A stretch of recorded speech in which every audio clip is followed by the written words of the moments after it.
আপনারা ইলেকশনের কাজ যেমন করছেন করুন, সাথে সাথে মনে রাখবেন এইটা হচ্ছে কনস্ট্রাকশনের কাজ।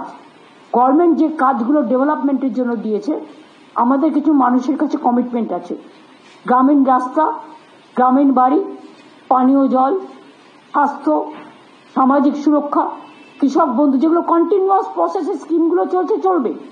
কিন্তু এই যে আপসের কাজগুলো, তারপর ধরুন নতুন যে কাজগুলো দেওয়া হয়েছে, এগুলো চটপট করে ফেলুন, এবং এটা যে যত তাড়াতাড়ি করবে রাজ্য সরকার থেকে তাকে বিশেষ পুরস্কৃত করা হবে A to Z।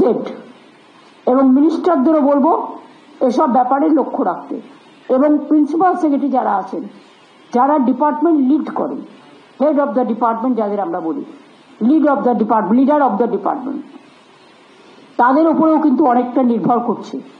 আমার প্রত্যেকটা অফিসারই খুব ভালো, এবং আমি তাদের সকলকে বলবো, আর সিএসকে বলবো এই কাজগুলো ঠিকমতো মনিটর হচ্ছে কিনা। 10 জন অবজারভার তো আমরা সিনিয়র পাঠাচ্ছি জেলায় জেলায় দেখার জন্য, কিন্তু তা সত্ত্বেও একটা মনিটরিং টিম স্টেটের থেকে করে দেওয়া, সেটা তুমি করে নাও তোমার মতো করে, যাদের যাদের প্রয়োজন মনে হবে সেই মনিটরিং টিমটা এই কাজে লক্ষ্য রাখবে।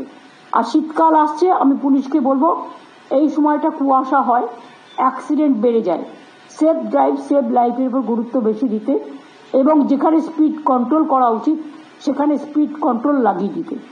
তার কারণ হচ্ছে একটা মানুষের প্রাণ সবচেয়ে মূল্যবান। অনেক মানুষ মারা গেছে ইতিমধ্যেই, দুঃখে সুইসাইড করে, এসআইআরে, তাদের জন্য আমরা পুরো সমবেদনা জানাই। আমার বিএলওরাও মারা গেছে, বিএলওদের প্রত্যেকটা পরিবার যারা মারা গেছে 2 লক্ষ টাকা করে অলরেডি 2টো পরিবারে দেওয়া হয়েছে, একটা বাকি আছে, যদি কেউ নিতে চায় দিয়ে দেবো। কারণ অনেকে আবার সম্মানের সাথে এটা কেউ নিতেও চায় না, তারা যদি রাজি থাকে। আর যারা অসুস্থ হয়ে হসপিটালে ভর্তি আছে 1 লক্ষ টাকা করে দিয়ে দাও। আর একটা হচ্ছে এসআইআরে যারা মারা গেছে, আইদার সুইসাইড অর ট্রমায় অর এখনো স্ট্রোকে ভর্তি আছে, 39 জন মারা গেছে এখনো পর্যন্ত যতটুকু আমার নলেজে আছে। 13 জন হসপিটালে সিরিয়াস আছে ইনক্লুডিং বিএলও, আর 3 জন হচ্ছে যারা সুইসাইড কমিট করতে গেছিল সিরিয়াস আছে। এদের সবাইকে, যারা মারা গেছে 2 লক্ষ টাকা করে, আর যারা আহত আছে 1 লক্ষ টাকা করে তাদের দিয়ে দাও, যাতে তাদের পরিবারগুলো অন্তত ভাবে যে সরকার দুর্দিনে তাদের পাশে আছে। আমরা যখন অ্যাক্সিডেন্টেও থাকি, দুর্যোগেও থাকি, দুরারোগেও থাকি, দুর্ভোগেও থাকি, তখন এটা আমাদের সামাজিক দায়িত্ব। আমি জানি টাকা পয়সা আমরা পাচ্ছি না, আমাদের অনেক অসুবিধা হচ্ছে সংসার চালাতে। মহিলারা সংসারও চালায়, আবার সরকারও যখন চালায় তখন ওই লক্ষ্মীর ভান্ডারের মতোই কিভাবে ম্যানেজ করতে হয় সেটা সবাইকে নিয়ে ভাই বোনেরা মিলেই মিলিতভাবে করে, সেইভাবেই আমরা করছি।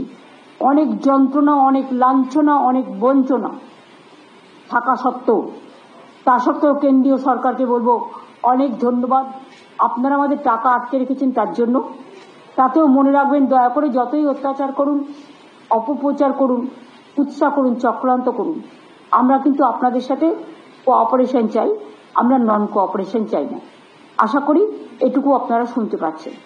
আমাদের ভিডিও ভালো লাগলে লাইক এবং শেয়ার করুন, কমেন্ট সেকশনে গিয়ে জানান আপনাদের মতামত। আরও ভিডিও পেতে আমাদের চ্যানেল সাবস্ক্রাইব করুন এবং প্রতি মুহূর্তে খবরের আপডেট পেতে প্রেস করুন বেল আইকন।